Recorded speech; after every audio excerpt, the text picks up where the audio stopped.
आदाब जोहार, मैं हूं रोहित राम और आप देख रहे हैं V24x7 भारत न्यूज़। इस वक्त हम लोग बुंडू के धुरवा मोड़ बिरसा चौक के पास खड़े हैं और आप देख रहे हैं कि यहां पर जो है बुंडू रेफरल हॉस्पिटल के लेकर एक आमरण अनशन आसू पार्टी के द्वारा किया जा रहा है और यहां आसू पार्टी के कार्यकर्ताओं द्वारा अनशन जो है 24 घंटा बीत चुकी है, फिर भी प्रशासन के द्वारा अभी तक किसी तरह का कोई पहल नहीं किया गया है और यहाँ के जो अनशनधारी हैं उनकी स्थिति धीरे धीरे नाजुक की ओर चली जा रही है, उनकी स्थिति नाजुक होती जा रही है।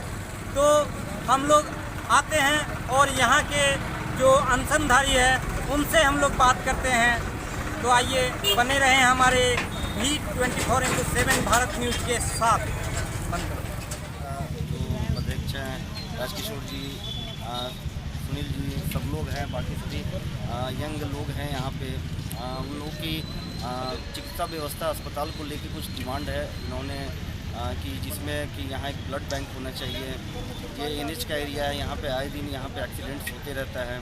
कई बार एम्बुलेंस इन लोगों की मांग है कि सही समय पर जो एक्सीडेंट होता है एम्बुलेंस की 24 घंटे यहाँ पे व्यवस्था हो, ताकि कोई भी व्यक्ति बीमार हो जाता है तो उसको 108 पे कॉल करके उसमें काफ़ी समय लगता है। तो यहाँ पे लोकल अस्पताल में भी एम्बुलेंस की व्यवस्था होनी चाहिए। इसके अलावा जो भी यहाँ पे पंचायत है वहाँ पे डॉक्टर की प्रतिनियुक्ति होनी चाहिए, क्योंकि कई दूर दराज के क्षेत्र हैं जहाँ पे वहाँ के लोग इलाज कराने के लिए नहीं आ पाते हैं। इसके अलावा एक्सरे की सुविधा होनी चाहिए अस्पताल में। ग्रामीण क्षेत्र के लोगों को कई बीमारियां होती है जिसके बारे में जो पैथो लैब है उनमें जाते हैं तो गरीब लोगों का काफ़ी पैसा भी खर्च होता है। तो ये व्यवस्था यहाँ के लोकल अस्पताल में, बुंडू अस्पताल में होना चाहिए। इसके अलावा जो भी बेसिक चीज़ें हैं वो बेसिक जो चिकित्सा सुविधाएँ हैं वो होनी चाहिए 24 घंटा।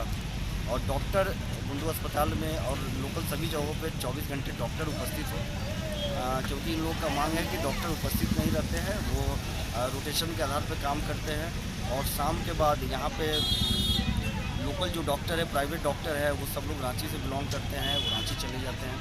इसके बाद जो है ना इन लोग का कई इमरजेंसी में अगर किसी की तबीयत ख़राब हो जाती है संध्या में, रात्रि में, तो उनको सही चिकित्सा सुविधा नहीं मिल पाता है। ग्रामीण क्षेत्र के लोग हैं जिनके पास इन लोगों का कहना है कि 4 पहिया वाहन है, वही लोग रांची तक जाके इलाज करवा सकते हैं इमरजेंसी में। अगर किसी गरीब की तबीयत ख़राब हो जाती है तो वो उनका इलाज उनका करा पाना संभव नहीं होता है। सर, पिछले 28 घंटे से ये लोग अनशन पे बैठे हुए हैं, अधिकारी स्तर पर क्या प्रयास होगा सर? हम लोग को जैसे ही पता चला तो बुंडू इंस्पेक्टर पंकज जी और मैं, हम लोग आए हैं। इन लोग का हालचाल हम लोगों ने इनको जाना है। अभी सब लोग स्वस्थ हैं और यहाँ के जो SDO महोदय हैं उनसे भी हम इस बारे में अभी चर्चा करेंगे। इन लोगों का डिमांड है कि सिविल सर्जन, रांची से सिविल सर्जन आके इन लोगों की मांगों को सुने और त्वरित इनका निष्पादन करें। हम लोग इस दिशा में पहल कर रहे हैं और जो भी संभव होगा यथासंभव हम लोग इस दिशा में पहल करके इस अस्पताल को खत्म करवाने की कोशिश करेंगे। मैंने एक्सरे का निःशुल्क एक्सरे का व्यवस्था हम लोग चाहते हैं। तीसरा है ब्लड स्टोरेज होना चाहिए। एक्सीडेंट होती है NH-33 में बराबर, यहाँ किसी का हेमोग्लोबिन नहीं बनता है या बनता भी हो तो जो तरह बनना चाहिए उतना नहीं बन पाता है। खून के कमी के चलते लोगों को जान चली जाती है। ऐसी परिस्थिति में हमारे जय हो संस्था के अध्यक्ष, संस्थापक और हमारे आसू पार्टी के वरीय उपाध्यक्ष छोटे भाई क्रांतिकारी जुझारू श्री राजकिशोर कुशवाहा जी के पहल पर हम लोग रक्तदान के शिविर का भी आयोजन करते हैं।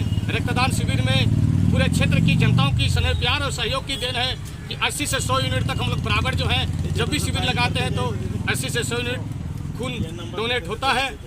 तो हम लोग क्यों ना है यहाँ से खून रांची भेजते हैं, उस खून को यहाँ रखें और सरकार से भी व्यवस्था हो ताकि किसी भी मरीज को किसी भी खून की कमी से जिसका जान चली जाती है, ऐसे लोगों को खून की कमी से जान ना जाना पड़े। खून हिंदू, मुस्लिम, सिख, ईसाई जाति पाति से ऊपर रहता है। खून किसी को जात नहीं देखता है, ना हिंदू देखता है, ना मुसलमान देखता है, ना सिख। उसको सिर्फ खून चाहिए ताकि उसका जान बच सके। हम लोग इस आंदोलन पर अड़े हैं और अड़े रहेंगे। अभी एक समाचार मिला था कि अभी एक पेशेंट गया हुआ था हॉस्पिटल में, उनका समुचित इलाज ना करके उनको डायरेक्ट जो है रांची रेफर कर दिया। यहाँ जितनी भी डॉक्टर आई हुई है वो लोग रेफर तक ही पढ़ा है। सेवा कितनी प्रकार की होती है सेवा, एक कार्ड सेवा होती है, एक वाणी सेवा होती है, जो व्यवहार सेवा होती है, और चौथा मैंने कार्ड सेवा, वाणी सेवा और मैंने को सत्कार सेवा, 4 तरह की सेवा क्या चीज़ है वो नहीं जानती है। इसलिए उसको जितना समझ में आता है, देखता है, उनके पास व्यवस्था भी नहीं है, ये सरकार की नाकामी है। वो तुरंत रेफर करता है, वही रेफर ही ज़्यादा उसका दिमाग में कलम में वही आगे लगता है, refer to Ranchi, RMCH refer to Ranchi RMCH। तीसरा जानता ही नहीं है, पहला भी नहीं जानता, तीसरा जो जानता है उसी को लिखता है। सेवा क्या चीज़ है, मानव का दूसरा रूप है डॉक्टर। इन लोगों में पैसे की देख ज़्यादा दिखाई दे रहा है। सपनाता है उस समय पैसा, और मैंने जगता उस सोता है उस समय भी पैसा, सपन में भी पैसा देखता है, और जब जगल रहता है उस समय पैसा। ये लोग पैसा कमाने में मशगूल है। इसी के कारण है कि बुंडू में यहाँ 4 जो है मदन डॉक्टर है, पंकज वर्मा जी का है, प्रतिमा श्रीवास्तव जी का है, 3-4 जो है यहाँ क्लिनिक खोल करके लोग पैसा यहाँ चरागा समझ लिए पैसा कमाने के लिए बैठ गए हैं। आदमी जब लाचार व्यवस्था के जब समुचित इलाज नहीं होती है तो भेड़ बकरी, हम लोग जहाँ गाँव देहात शुद्ध देहात के रहने वाले हैं, हम लोगों के रोजगार का कोई साधन नहीं है। हम लोग मुर्गा मुर्गी भेड़ बकरी को बेच करके हम इलाज करने के लिए बाध्य होते हैं।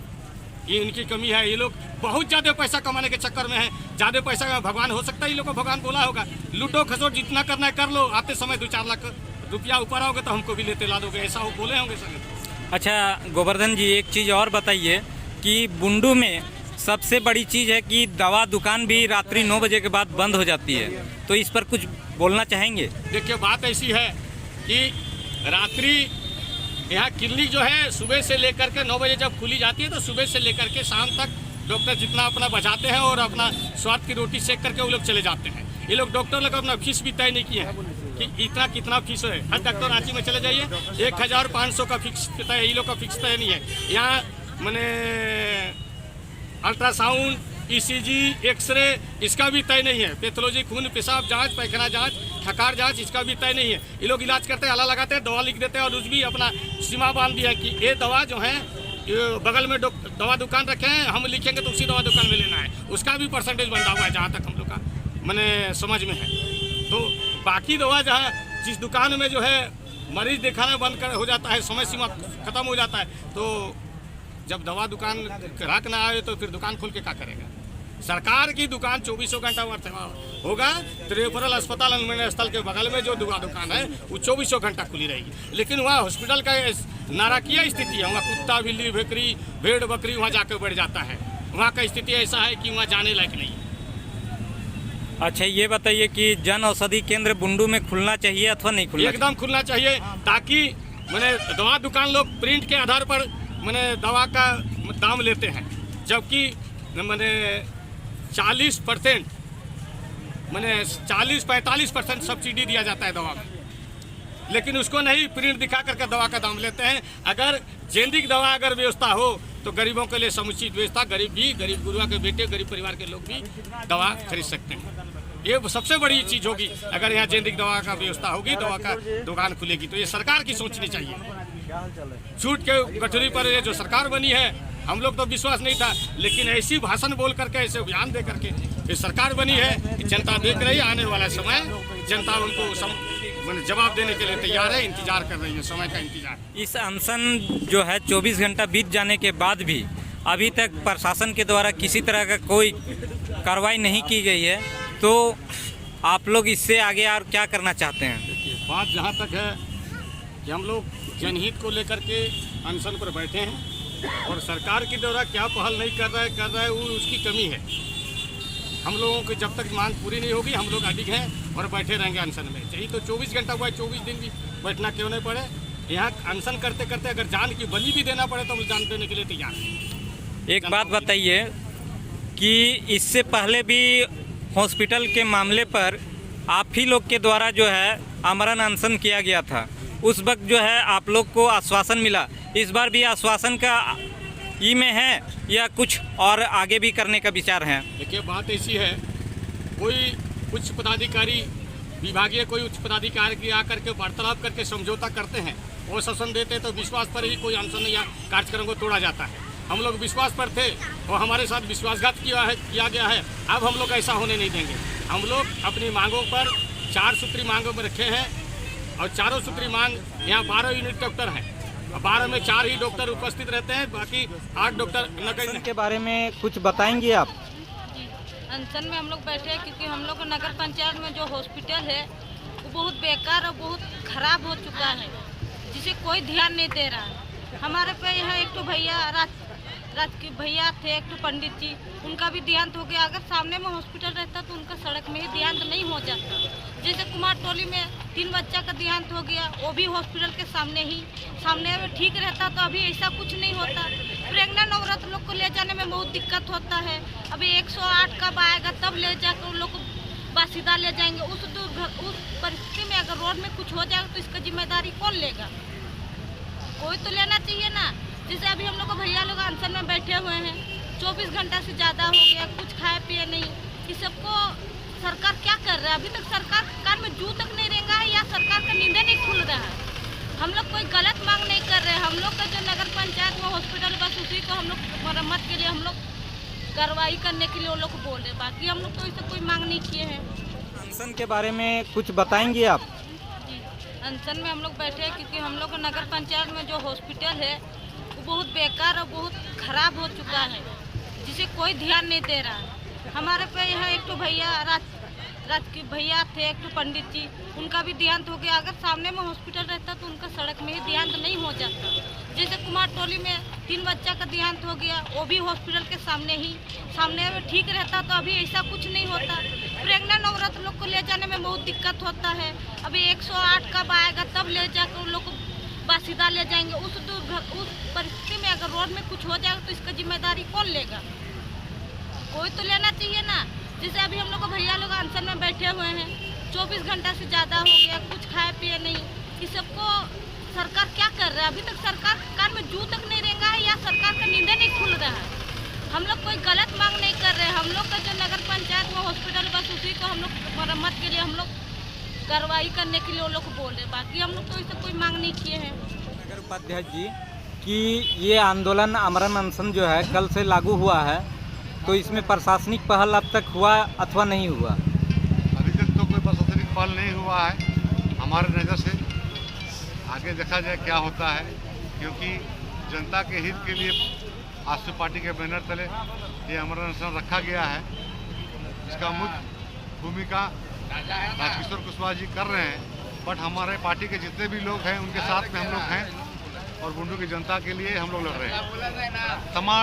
तमाड़ विधानसभा के लिए लड़ा जा रहा है, क्योंकि सबका आसपास में एक अच्छा रेफरल हॉस्पिटल तो बुंडू में ही है, उसके बाद RNCH आएगा। तो सबसे पहले तो यहाँ पर सुविधा अच्छा होना चाहिए।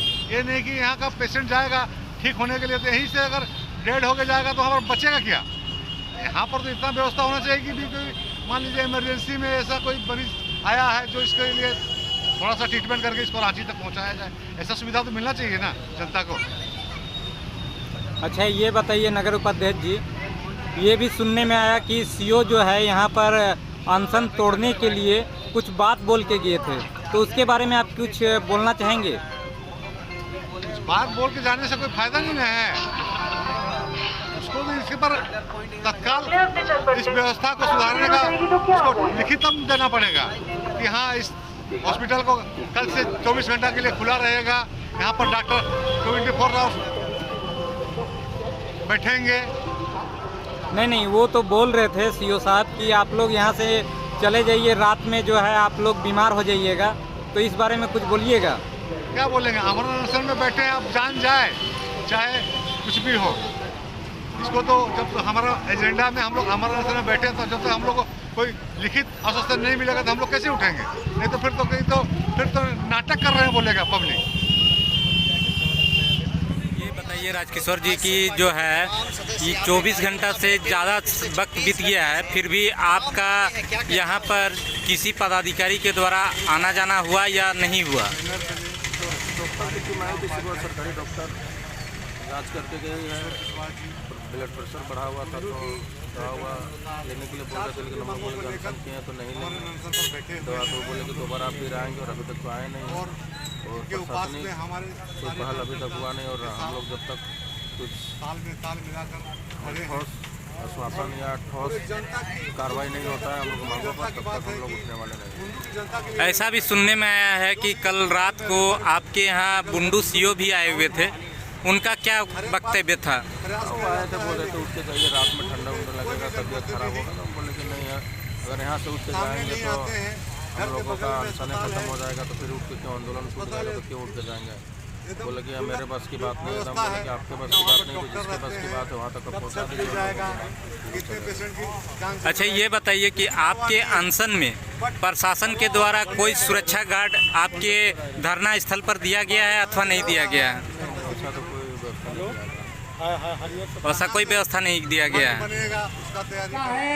जब उसके मन में अपने क्षेत्र के जनताओं के साथ लगाव हो, उनका हित चाहता हो, उनका कल्याण चाहता हो, उनकी समस्याओं का निदान चाहता, वो रोड में आके बालू बेचने वाले के साथ अपना जिस आतंक का मुंहतोड़ जवाब देने के लिए जनता को जागना होगा और अपना दायित्व का निर्वहन करना होगा। हम लोग तो कहते थे कि पंचपरगना में आतंकी पलते हैं, हम तो कहेंगे झारखंड वासी सब आप लोग शांत क्यों हैं? आपका सरकार सबसे बड़ा आतंक है, जिसका हर पहलू पर विचार